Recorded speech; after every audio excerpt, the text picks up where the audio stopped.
guhimbazwa no gushimwa b'iby'Imana kubwo ubuntu bwiwe aduhaye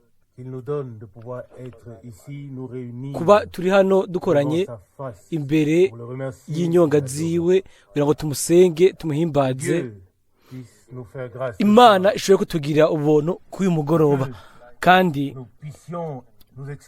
dushobore gusemerera n'umwanditsi wa zaburi nk'uko twese tubisoma muri zaburi 122. Hano muri zaburi 122 umurongo wa mbere haravugwa ngo nanezerewe hamwe bambwira bati tugende tuje ku ngoro y'Uhoraho, ibirenge byacu bihagaze mu birimba byawe ewe Yerusalemu. Yerusalemu wubatswe nk'igisagara c'icomeke, aho imiryango ikukira niyo miryango y'Uhoraho, ngo bibe igishingantahe ku Bisirayeli kandi bashime izina ry'Uhoraho. Umurongo wa 5,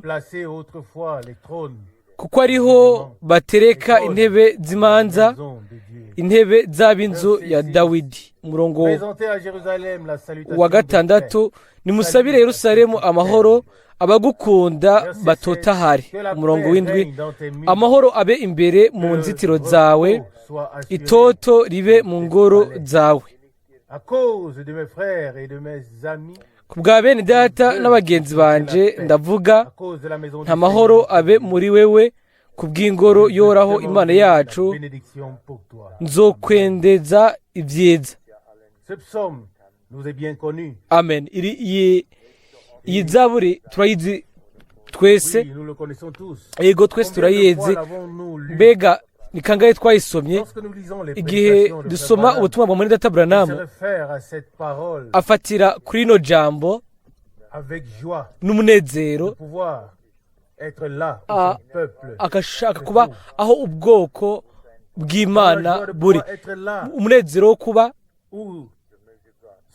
aho hari ijambo ryayo, aho ubwayo yeshura. Imana ishire uko muri jewe no muri wewe, muri twebwe twese ishiremwo umunezero, kunezererwa, uguseruka k'ubuntu bw'Imana, dushobore kuyihimbaza kandi dutazire izina ryiwe, kuko ni igitangaza ibikorwa byiwe byose. Tunezererwe yuko ibirenge byacu baba bihagaze aho ijambo ryayo rivugwa. Aravuga muri Zaburi 122 umurongo wa 2 ngo ibirenge byacu bihagaze mu birimba byawe ewe Yerusalemu. Uko niko dushobora kunezerwa yuko ibirenge byacu bihagaze aho ijambo ryayo rivugirwa, ijambo ry'ukuri.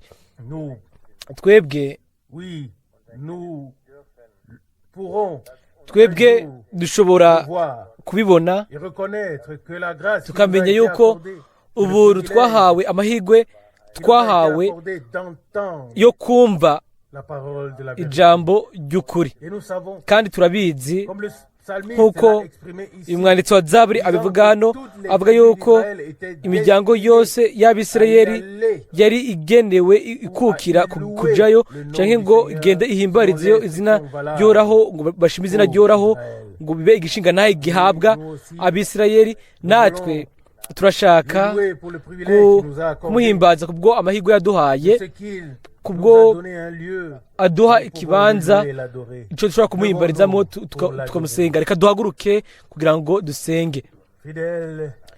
Mana yizigirwa, twese hamwe turaje irindi rimwe imbere inyonga zawe ku isaha. Turagushimira yuko wadukoranije mu buntu bwinshi, nk'umubyeyi Mana Data. Mwami, tugashobora kushungurukira aho ijambo ryawe rivugirwa. Turagushimira, uhe umwe wese muri twebwe ubuntu bwo kwakira mu mitima yacu ico tuza kumva, Mwami, kuko nico wageneye ubwoko bwawe. Nk'uko duhejeje kubisoma, Yerusalemu yari igenewe ku miryango yategerezwa guhimbaza izina ryawe. Mana, uduhe ubuntu bwawe, imitima imitima yacu yuguruke. Turashaka guhimbaza tutazire izina ryawe ryera, ariko twe ubwacu ntitubishoboye. Mwami, duhe ubuntu n'inkomezi, mwemu wawe mwiza. Turabigusabye mu izina ryawe rya Yesu Kristo. Utuvugishe kandi kuri uyu mugoroba, kandi ureke tugushire hejuru. Amen, amen. Turicara. Guhimbazwa no gushimwa bibi by'umwami kubwo amahirwe ayo dufise kuba turi hano kugira ngo dusenge. Nta kintu na kimwe ciza nko guhuza n'ibyo twasomewe, kumenya ko umunezero mwinshi utwuzura igihe dushobora kuza canke dushobora kugenda mu ngoro y'umwami. Ego, igihe tuvuye hano turashobora kubabara ko biba biheze, ariko iyo tuje hano ivyo vyari bikwiye kuba bitunezereza imbere mu bwina bw'imitima yacu.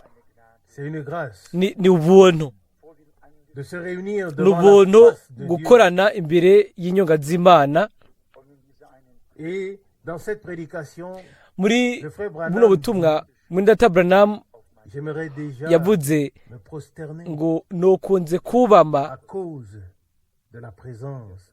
kubwo ukuba hano kw'Imana mu makoraniro.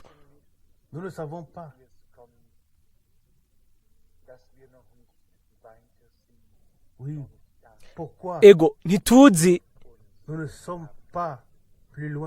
impamvu tutaragira kure, kubera ko imbega tutarashikaho Imana ishaka kutubona. Ariko hari ikintu kimwe tuzi neza, dutegerezwa kuba tuzi ico bisigura ukwegerana imbere y'inyonga z'Imana, atari gusa kugira ngo tube mu gikorane c'Imana, mu gikorwa c'Imana gusa, ariko tukaba dufise mu vyumviro vyacu yuko tuje kugira ngo tubwire Imana. Tuza kugira ngo nayo ituvugishe, tuza kugira ngo tugire umwimenyerezo n'Imana. Kandi nk'uko rimwe rimwe twabigize, iyoba umwami yategerezwa kandi kwishura mu minsi ya nyuma,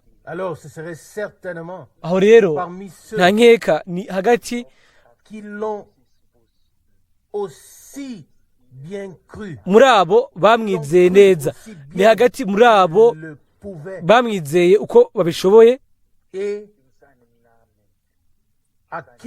kandi abo yahishuriye, abo yishuriye agaha guhishurirwa kwiwe. Ariko ahantu aho batera umugongo izina ryiwe, ijambo ryiwe,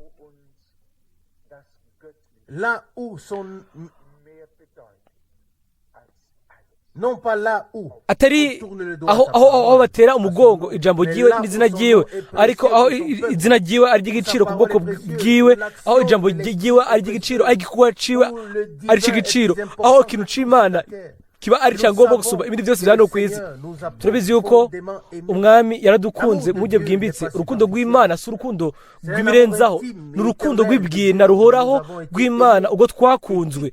Kandi uwo ari we wese akunda Imana, anakunda abo bose babyawe nayo. Nivyo nabyo nivyo mu butumwa buheruka ubwo turiko turasobanura ubuzosohoka vuba. Mwendata Branham aravuga ngo buri gihe ivy'imwemu n'ibisanzwe byo muri kamere gasanzwe iyo bihuye ngo haba ikibazo. Ego, rero twategereza kuba turi mu burebure bumwe. Ego, birakwiye ko tuba twabyawe n'Imana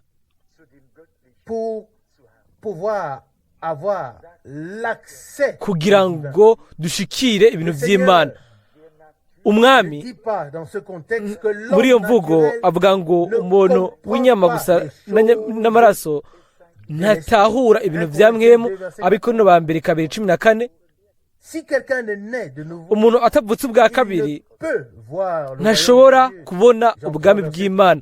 Yohana 3:3. Ego arashobora kubyumva bivugwa, arashobora kubyumva byigishwa ko, arashobora kubiririmba, ariko ntashobora kubibona. Ashobora kubibona gusa iyo yabyawe, iyo yavutse. Ibyo rero biradukora ko mu buryo busanzwe, mu buryo bukomeye. Yego, twifuza ko Imana ishikira idufitiye uburenganzira hamwe natwe kandi hamwe n'ubwoko bwiwe gusumba uko byigeze kuba. Kuri ibyo birakwiye ko tugaruka mu bintu byose ku ntango. Yego, no ku rukundo rwa mbere rw'ibwena rwari mu ishengero ryo bwa mbere. Hariya mu rwete rwa mbere rw'ishengero haranditse ngo ariko icyo mfise ndakugaya ko nuko wahevye urukundo rwa mbere. Abikorino ibyeshuwe Yohana 2:4. Aho twagiriye kure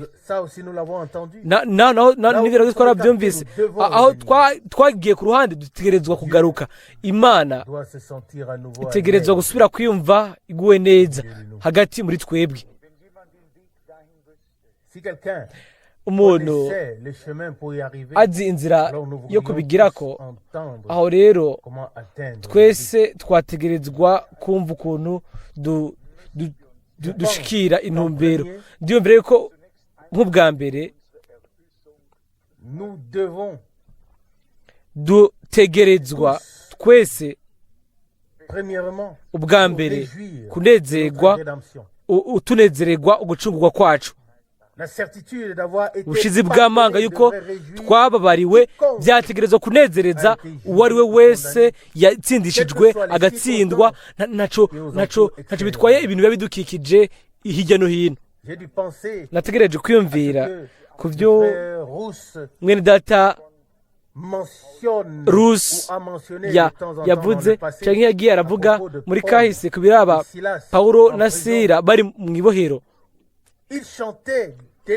Baririmba amashimwe mw'ijoro, mu saa sita z'ijoro. Ibyakozwe n'umwami 23 bari gushobora kwidodomba bakavuga ati o Mana, ubu rero ko twashinze inahe tugushingira inahe, twakubiswe rwose, ubu rero dushyizwe mu ibohero. Bari gushobora inyuma y'ibyo bintu byose guharira, bagaharira impande zose, bakihaririza ubwabo cyangwa bagaharira n'isi yose, ariko bari aho baririmba kandi baririmba bakomeje, atari kugira ngo bihe akabarore, atari kugira ngo bumvikanishe amajwi yabo, ariko kugira ngo bubahe bahe icubahiro Imana. Raba rero hari ikintu cabaye, ikintu catanguye kunyiganyiga. Je negerezwa kuvyibwira ubwanje, natwe twese muri ubwo buryo nyene. Mbega ni iki kitubuza gushimira umwami mu bintu byose biba? Kuko ngo ni ko kugomba kw'Imana muri Yesu Kristo kuri mwebwe. Ubwo ariko byanditse Abetesalonika ba mbere 5:18, kandi aravuga ngo mushimire Imana mu bintu byose mucamwo, muri byose. Hahiriwe ushobora kubikora. Turashaka gutanga urupapuro rw'umutsindo. Yego ndashobora kubikora, ariko twese turi mu nzira, twese turacari ku ishuri, twese ariko turashaka kwihuza n'ijambo ry'Imana. Ntituzobishikako ubwacu, ariko dufashijwe n'umwami ndabizi neza tuzobishikako. Amen.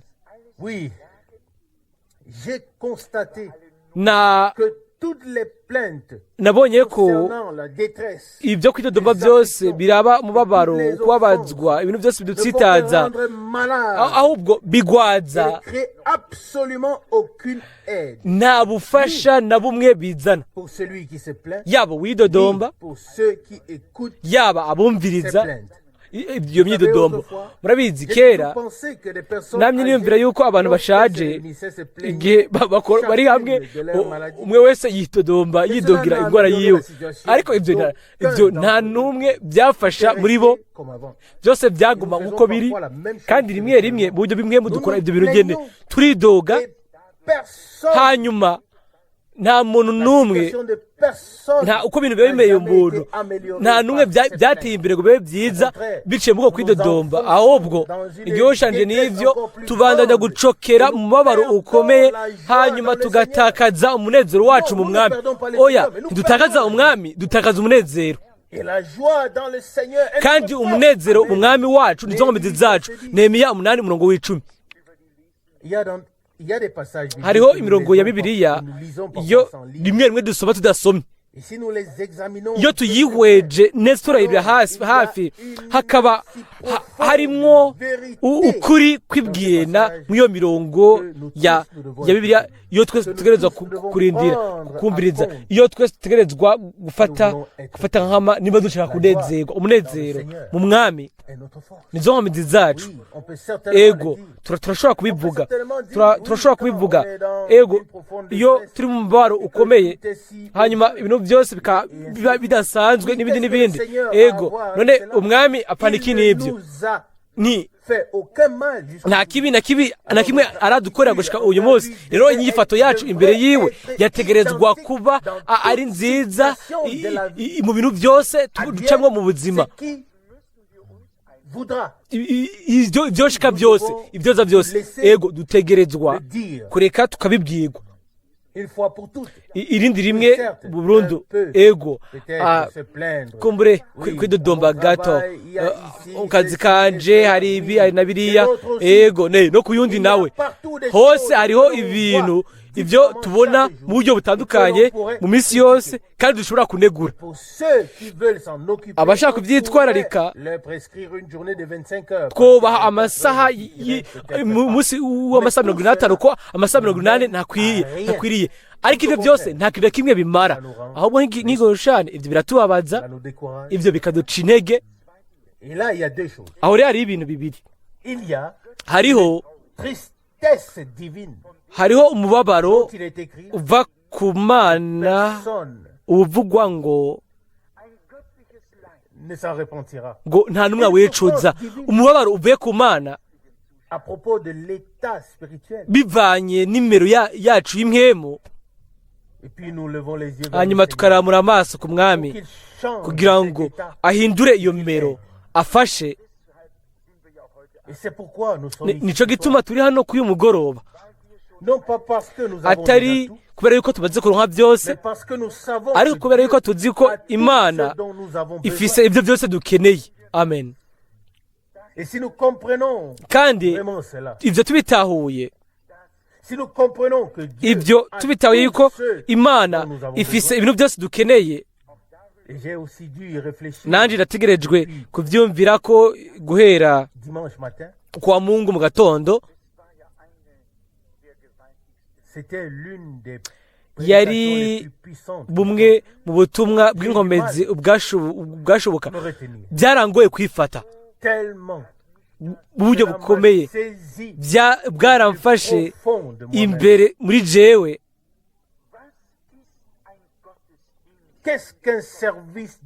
Mbega igikorwa c'Imana ni ikihe Imana idashobora kudukoreramo? Mbega amakoraniro yose amaziki, nimba Imana idashikiriye ibyo ifitiye uburenganzira, mbega ubutumwa bwose bw'amabanga y'Imana bumariki, nimba ibanga rya Kristo ridahishuwe mu buzima bwacu. Amen. Aho rero ibyo bintu byose byari inyigisho y'amajambo. Hano twategerezwa kugira igipimo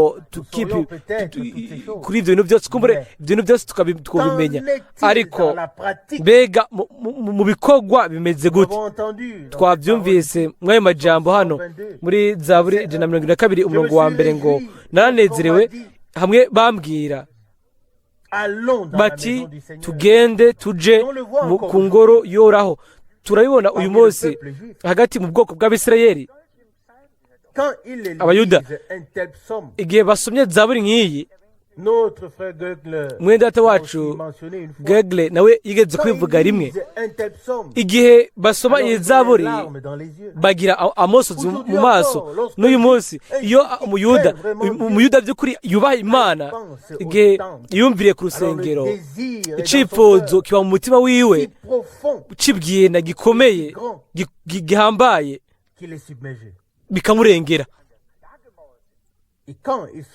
hanyuma igihe bari imbere y'urugero ruhome baririrako rwo gucira kw'intimba nta muntu n'umwe yibagira gusenga ko urusengero rwabo basubira kuruhabwa kugira ngo binjireyo kugira ngo basenge amen barazi yuko ari byo bategetswe mu minsi ya Mose ryari ihema ry'ibonaniro kandi Imana yamanuka mu bwiza ikavuga hamwe na Mose gusumba uko yavugana n'uwundi muhanuzi wese amaso mu yandi nicyo gituma Mose yashobora kuvuga afatiye kuri Kristo ati uhoraho Imana yawe azohagurukiriza hagati mu bwoko bwawe umuhanuzi ameze nkanje muze mumwumviriza gusoma Ibyagezwe 18:15 kandi uwo wese atazumviriza uwo muhanuzi adacibwe mu bwoko Ibyakozwe n'Intumwa 3:23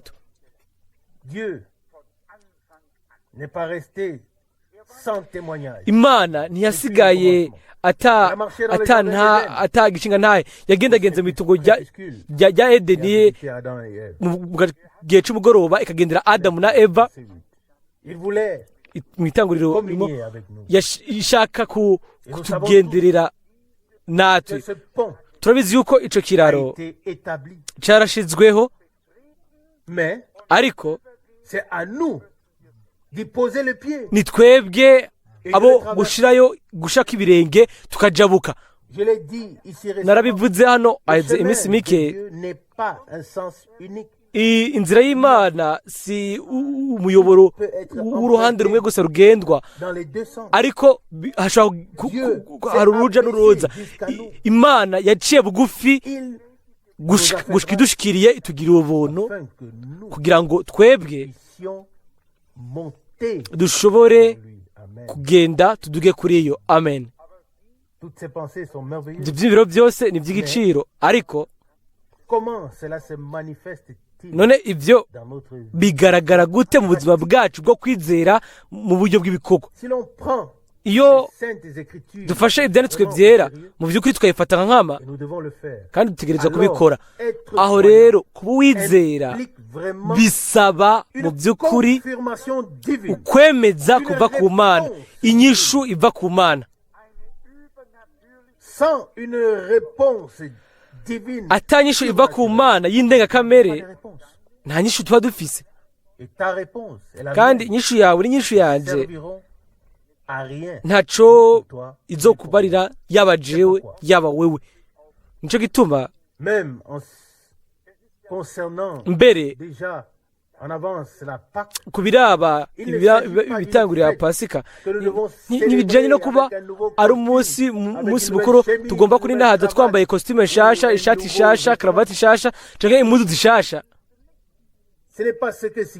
sico Pentecote isigura Pentecote isigura ko Imana yasutse mwemu wayo ku bwoko bwayo amen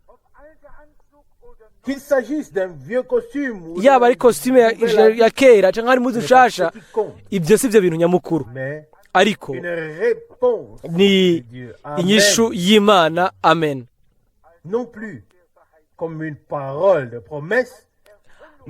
Atari nk'ijambo ry'isezerano, ariko nko gusohoza kw'ijambo ry'isezerano. Imana ihimbazwe. Ni neza neza nibyo niko byagenze ku mwami wacu. Amasezerano yari hanyuma bukwira bukwi yose aregeranwa, ijambo ryambara umubiri riba hagati muri twebwe. Yohana 1:4. Imana yari yavugiye mu bahanuzi mu buryo butandukanye, mu buryo butandukanye.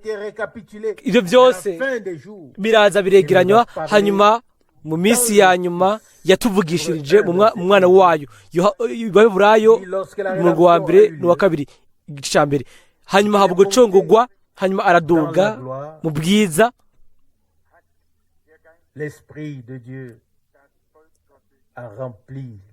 Nkemu w'Imana yuzura ubwoko bwayo. N'uyu munsi naho Imana ihagarara ku ijambo ryayo.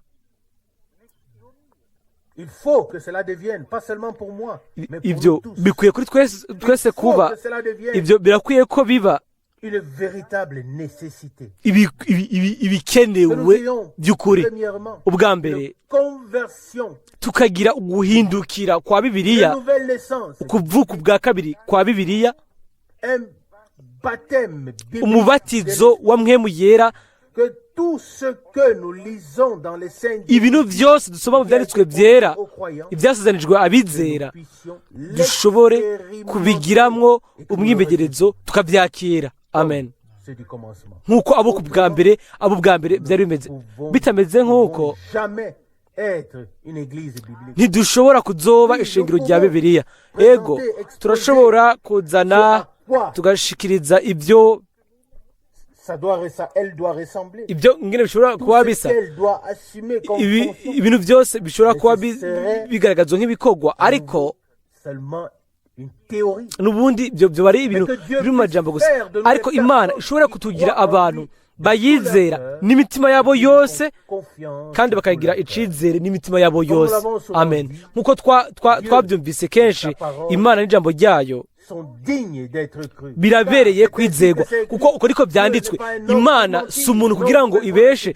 Mu Gwarura 23:19, ubwiza ubereye gushimagizwa, ntiyigeze na rimwe avuga ibyo atagumije canke ibintu bitari byo kuri. Hano havugwa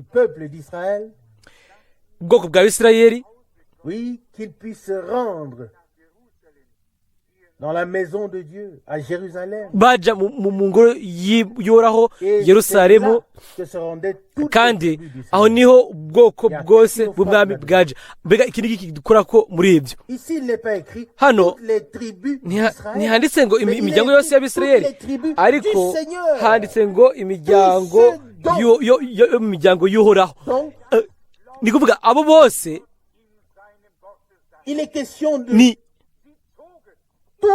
ni abo bose mu miryango yose y'Abisirayeli, abo bose bizeye ibyo Imana yavuze mu ijambo ryayo, bakagenda bidegembya mu byo abandi bose bakora basigara inyuma. Ariko imiryango y'Uhoraho, yo miryango y'Uhoraho baragenda bagasenga. Bobo ijambo ry'Imana kuri bo ryari itegeko. Ibyo byari byose byo gukorwa. Ibi birakwiye kumenyekana ku bwoko bw'Abayuda. Twovuga ko bari bazi gukora, ariko iyo byari bijanye no kubaha ijambo ry'Imana barabikora. Iyo baba bakora ikintu runaka, byaba ari iminsi yabagenewe ibyo bintu. Ariko iyo hashika umunsi w'umwami, umunsi mukuru w'umwami, bakora ibikwiye gukora. Hano haravugwa ngo muri Zaburi 122:6 ngo nimusabire Yerusalemu amahoro, abagukunda batotare. 7, amahoro abe imbere mu nzitiro zawe, itoto ribe mu ngoro zawe. umurongo w'umunani ku bwa bene data na bagenzi banje ndavuga nta mahoro abe muri wewe ku bw'ingoro yoraho imana yacu mu gifaransa ngo ngiye kugusabira amahoro wewe amen. mu isezerano rishasha hariho imirongo mike ivuga inzu y'imana. haravugwa hano muri mu baheburayo 3 ko turi inzu y'imana. abaheburayo 3 umurongo wa 5. kandi mose yayoboka mu rugo rwayo hose nk'umushumba kugira ngo abe icabona co gushingira intahe ibizovugwa hanyuma ngo ibizotangazwa mu nyuma mu guhishurirwa. umurongo wa 6. ariko Kristo ayoboka nk'umwana atwara urugo rwayo, kandi urugo rwayo ni twebwe. namba tubangirije ubushizi bw'amanga no kwirata ibyizigiro byacu rwose gushitsa ku iherezo. amen.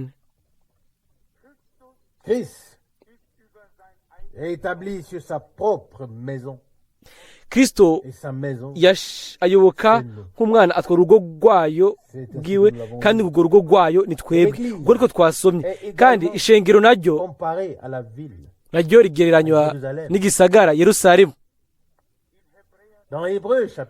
mu baheburayo 12, abaheburayo 12 duhereye ku murongo wa 22.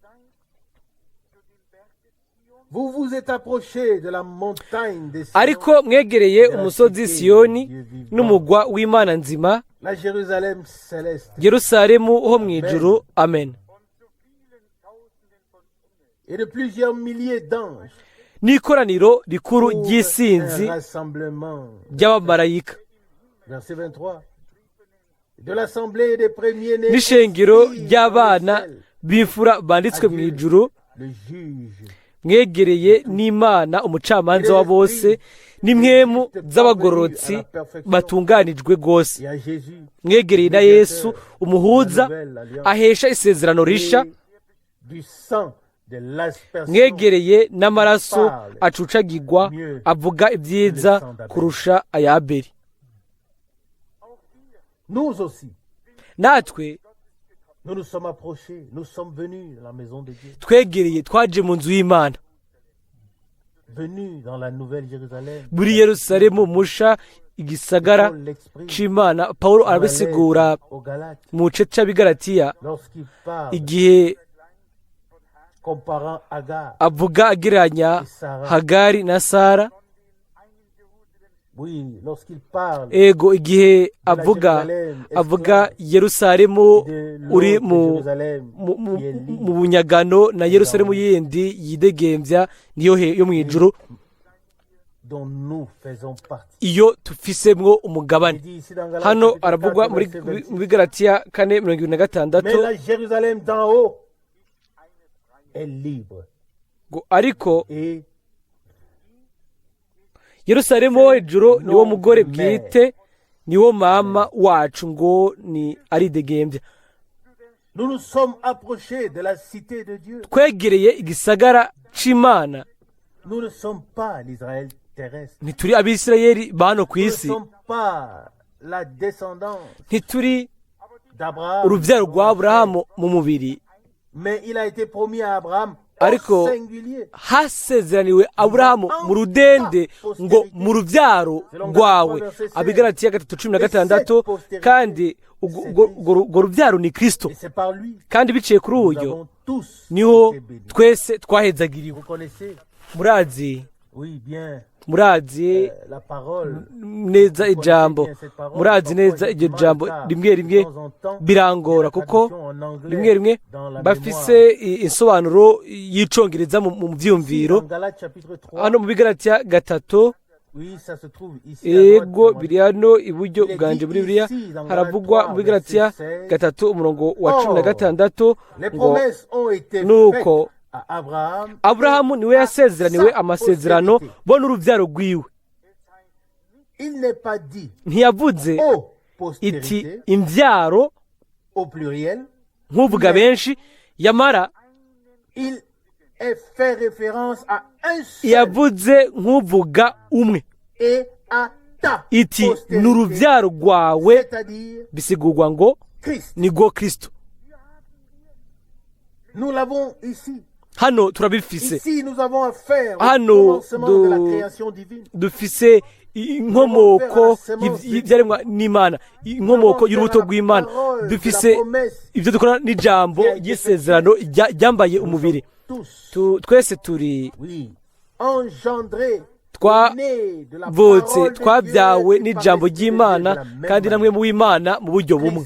Kristo Comme nous l'avons lu, nk'uko il a dit twabisomye lui-même, je ne suis pas wenyine de ce ubwiwe monde. yarabivuga ati sindi uw'iyi si, Et vous non plus, namwe vous n'êtes plus de ce monde. ntimuri mukiri ab'ino si, ko biri muri Yohana 17:16 yashobora kuvuga ngo ubwami bwanje Pas de ce monde. si ubw'iyi si.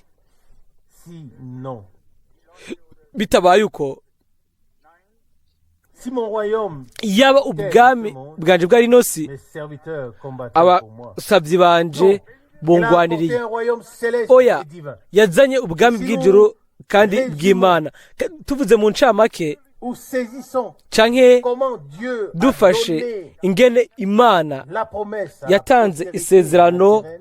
mu buryo Il y busanzwe. avait une postérité naturelle selon la promesse. Ego hariho urubyaro rusanzwe mu buryo bw'umubiri bihuje n'isezerano, yari Isaka. Ishumayeli wewe twarabitahuye, yari umuntu yavutse mu bugombe bwa Sara atasezerano. Avait permis qu'il en soit ainsi. Imana yarabiretse ibibuko, Elle avait perdu la foi yari yatakaje ukwizera que Dieu tiendrait sa promesse. ko Imana izogumya isezerano ryayo, hanyuma ashikiriza ibikwiye gukorwa.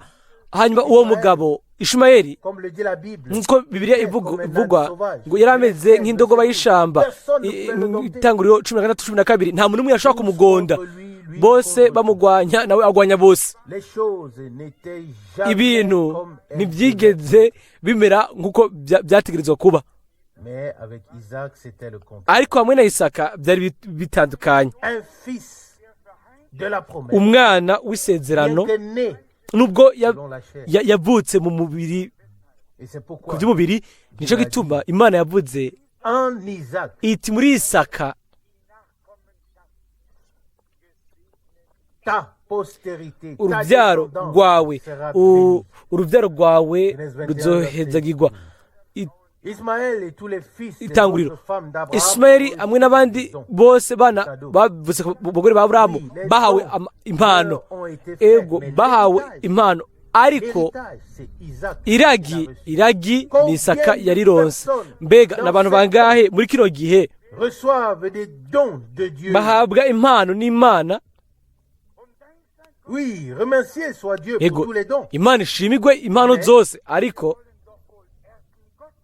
Ce n'est pas tout. si ibyo Nous gusa. voulons être héritiers Turashaka de Dieu et kuba héritiers abaragwa n'Imana kandi n'abaraganwa na Kristo. des dons. Oh oui, Impano, ego je souhaite une ndipfuza je souhaite une abondance de dons. ndipfuza impano nyinshi.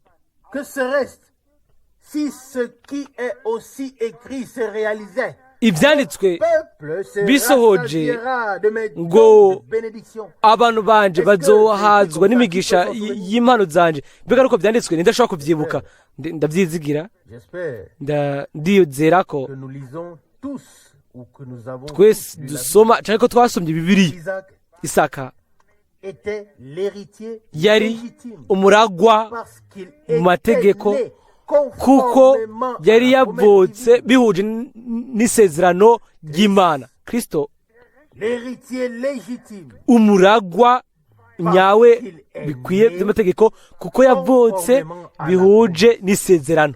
et tous ceux Kandi abo bose reçoivent bahabwa en eux la muri bo parole de la promesse ijambo divine ry'isezerano ry'Imana naîtront légitimement bazovuka bikwiye bice ku ijambo na mwemu kandi bazogira umugabane ku by'Imana yasezeranije.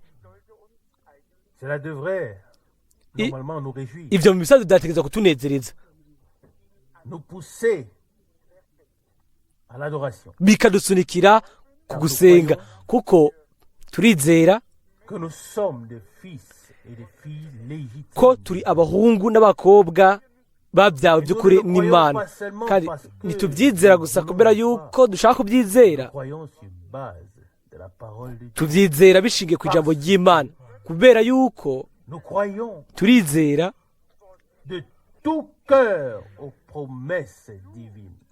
n'imitima yacu yose amasezerano y'Imana.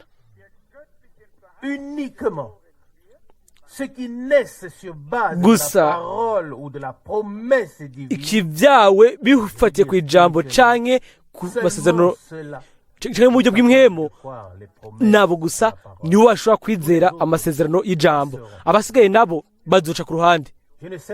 Sinzi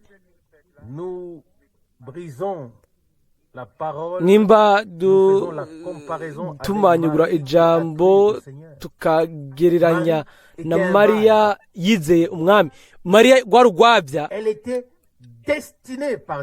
yari yagenywe n'Imana kwakira ijambo ry'isezerano, yarizeye, hanyuma Mpwemu Yera aza kuri we amutera igitutu. Luka 1:35. Bakundwa, uyu munsi turizera ijambo ry'isezerano, kandi ibyo bintu nyene bitegerezwa gushika. Mpwemu w'Imana ategerezwa kuza kuri abo bizera ijambo ry'isezerano ry'Imana.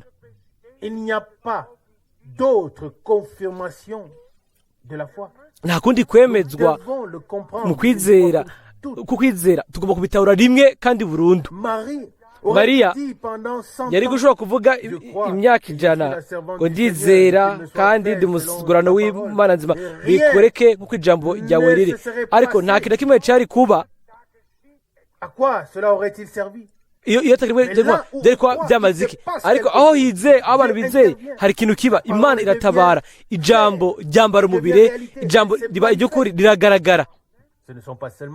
Si gusa amajambo ayo tuvuga, ariko Imana ihagarara inyuma y'ayo majambo. Mbega akarorero ako duhabwa muri ibyo ijambo ry'isezerano riratangwa. Mariya arabaza ati ibyo bizokoreka gute n'ibindi n'ibindi. Hanyuma haraza inyishu iva ku Mana ngo urubuto rw'ijambo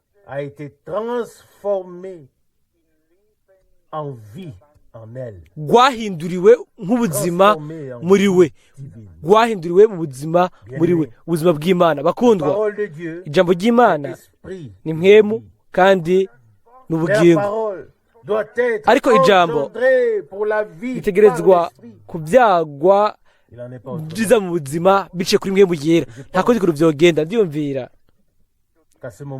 ko muri uwo mwanya Mariya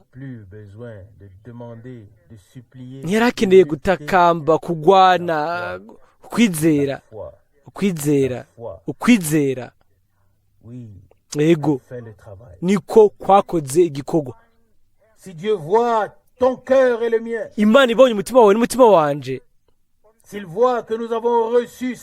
ibonye ko twakiriye ijambo ryayo nk'isezerano ry'Imana, mbega ibyo ntibizomanura umubatizo, ubushobozi bwa Mpwemu Yera kugira ngo buze kuri twebwe, kugira ngo agire ijambo rizima rigwa muri twebwe, kugira ngo ubuzima bw'Imana bugaragare. Ndabisubiramo kandi, ntiyarakeneye kugwana, ntiyarakeneye kwisonzesha, ntiyarakeneye gusenga. Ikintu cyose gifite ikibanza cyacu, ariko mu mwanya aho Imana itanguye gukora, aho rero les œuvres cessent. ibikorwa byacu byose birahagarara. Alors nous reposons aho rero de turuhukira nos œuvres turuhuka ibikorwa byacu pour que Dieu kugira puisse ngo agir. imana ishobore gukora. Et c'est ainsi que ça kandi s'est passé en uko ce niko temps. byagenze certainement muri icyo gihe, kandi nta nkeka Maintenant, ni nako bizogenda ubu ku iherezo mu mugeni wa wa mwagazi. chair de sa chair, w'umubiri wiwe, igufa de ses os. ryo mu magufa yiwe. Je me suis réjoui. Oui, c'est ainsi que nous l'avons lu dans le psaume 120. naranezerewe uko niko twasomye muri zaburi y'ijana na mirongo ine na kabiri ngo igihe bambwira ngo tuje mu ngoro Nous étions y'umwami, dans la joie. twari mu munezero. Oui, yego, quand nous avons su igihe twamenya maintenant tuti ubu rero nous réunir pour tugiye être en communion avec le Seigneur. mu ikoraniro kugira ngo dukorane n'umwami, kandi tuba umunezero cyane igihe dushobora kuza imbere yiwe tugashyira ijambo ryiwe imbere y'amaso yacu. Ese ngi ni ibintu byose by'imana biba ibi by'ukuri by'imana Comment bifatika. nous pouvons, oui, nous pouvons vraiment nous y fier. ese ukuntu dukwiye kubyizigira. ibintu byose birashobora gushonga, ariko ibyo imana yasezeranije irabigumya nta nkeka. Si nous nous approchons iyo de notre Dieu avec twegereye cette imana conviction de yacu foi et cette dufite ubwo bushyitsi attitude bw'amanga bw'umutima alors quelque niyo chose nyifato y'umutima, doit commencer. hari ikintu gitangura kunyiganyiga. Alors nos cœurs aho rero sont en premier imitima yacu secoués. iranyiganyiga Alors, bwa les mbere, cœurs de pierre imitima y'amabuye igakugwayo, et des cœurs de chair, imitima y'inyama igatangwa, des cœurs qui peuvent ressentir imitima et qui peuvent ishobora recevoir la kwiyumvamwo ikakira ijambo. promesses Amen. ont été données, Amasezerano yaratanzwe, mais seulement ariko gusa à ceux qui ont été destinés kuri abo bagenewe ibyo gusa, pour que ces promesses kugira ngo trouvent leur ayo accomplissement. masezerano yabo abone gusohoza muri bo. Marayika Mais c'est pas promis Gaburiyeli dans tout le pays en ntiyagiye demandant, mu toi, gihugu femme, cyose aimerais-tu ati être wowe celle? mugore mbega Non. wowe wokunze kuba wa wundi. Il savait Oya, où il devait aller. yarazi aho ategerezwa kuja. Imana Toutes choses izi ibintu byose avec précision. mu buryo Il butumbereye. savait lorsqu'il la conduitait pas dans irazi une réunion, igihe yarongoye ibirenge byawe mu makoraniro, hanyuma ijambo ryayo rikinjira mu mutima wawe, yari ibizi ko uzoryizera kandi ko uzoryakira. Mbega nibyo. Amen. Dieu a certainement eu Imana nta nkeka birayigora hamwe natwe, ariko twizeye bwa mbere. Est-ce vrai ou non? Mbega nibyo cyangwa si byo? Naturellement. ko bisanzwe Depuis que nous sommes canke croyants, kuva tubaye nous abizera avons donné beaucoup de fil à retordre. twagoye Mais umwami quand cyane, l'heure ariko de Dieu a igihe sonné isaha pour y'Imana nous, yari ishitse et que sa ubwacu, parole nous igihe a été- ijambo nous a ryayo interpellés, ryadukorako, alors il a eu aho rero réponse. Il y a une réponse dans notre cœur. habaye inyishu mu mitima yacu ku Nous sommes Mana. venus à lui. Twaje kuri we, Il nous a reçus. Et nous aussi, aratwakira. natwe dushobora kuvuga rimwe umwe mu gisagara, uwundi mu misozi, uwundi ahantu, uwundi hariya. Umwami yaciye imbere y'amamiliyoni menshi, ariko bukwi na bukwi adodora ku mutima wawe, ku muryango w'umutima wawe n'umutima wanje. Et le Seigneur aurait pu nous dire Umwami yari gushaka kutubwira qui a trouvé grâce. ati wewe wagiriwe ubuntu, Dieu est avec toi. Amen. Imana iri kumwe nawe. Amen. Et le Seigneur sait. Umwami arabizi uwo mwizera Il ne le croit pas. n'utamwizera. Et il prendra son temps. Azofata umwanya wiwe hamwe nabo, ntazotakaza umwanya nabo batizera, ariko azokoresha umwanya wiwe hamwe nabo bamwizera n'umutima wabo wose. Ndiyumvira yuko ni iminsi niyo umwami Pour que nous le croyions. yadukoreye kugira ngo tumwizere. Oui, Amen. j'aimerais tellement nokunze by'ukuri croire kwizera chaque parole buri jambo ryose ry'Imana n'umutima wose, et la mettre en pratique. nkarishira mu bikorwa. Oui, que je sois une lettre, Ego nkaba ugwete gwanditse, que tout le monde n'ait pas besoin abantu de lire la bose Bible. niwe bakeneye gusoma Bibiliya, ariko kumbure abantu Nous lire, bakadusoma natwe nous comme des lettres. twebwe nk'ibyete, Quand nous soit écrit et accompli. muri twebwe hakaba handitswe kandi hagasoza ibyanditswe muri Bibiliya. Haleluya.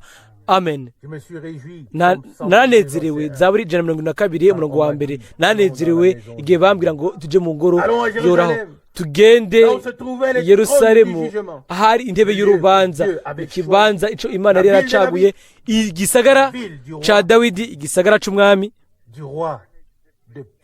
umwami w'amahoro. Amen. Salem, Yerusalemu, igisagara c'amahoro. Amen. Twaje twegereye igisagara ca Siyoni, Yerusalemu musha, abagorotsi bagirije gutunganya ku Mana, ku muhuza w'isezerano rishasha, ku maraso acucagiwe. Amen. Ego byose biraho. Amaraso acucagirwa, umuhuza w'isezerano rishasha, ubufatanye n'Imana buba buri ngaho, kandi tukiyuzuza n'Imana, tugakorana nayo. Bakundwa, Imana iduhe uyu munsi umwimenyerezo mushasha nayo. Nshaka kubabwira ukuntu bigenda. Dufashe amahirwe duhabwa, hanyuma tugahura n'Imana yacu mu masengesho, tukayirondera mu kwizera no mu cizere. Mu mwanya uwo Mwami atuvugishijemwo, abashaka ko twishura, abashaka inyishu yawe, abashaka n'inyishu yanje, abashaka ko akanwa kawe n'akanwa kanje kuguruka kakuzura kuvyuzuye umutima wacu. Ndizera yuko igihe tuza kureka mbere y'amaso yacu y'imbwemu, hagaca imbere yacu ibyo tweweje kuba umugoroba, ubwo rero ni umwuzuro wuzuye ubwiza no kubonesherezwa kw'Imana byuzuye imitima yacu, kandi dushobora kuvuga gusa tuti o Mana, ese ukuntu uri nkuru, ese ukuntu uri umunyembabazi. Wadodoye ku muryango w'umutima wanje, waravuze kandi twarumvise, twarakiriye, turemera. Mwami, tugire ico wemera, ico ushaka. Amen. Ongera mpwemu wawe ku ijambo ryawe, kugira ngo ubuzima bw'Imana bugaragare muri twebwe twese kubw'ubuntu. Amen. Amen.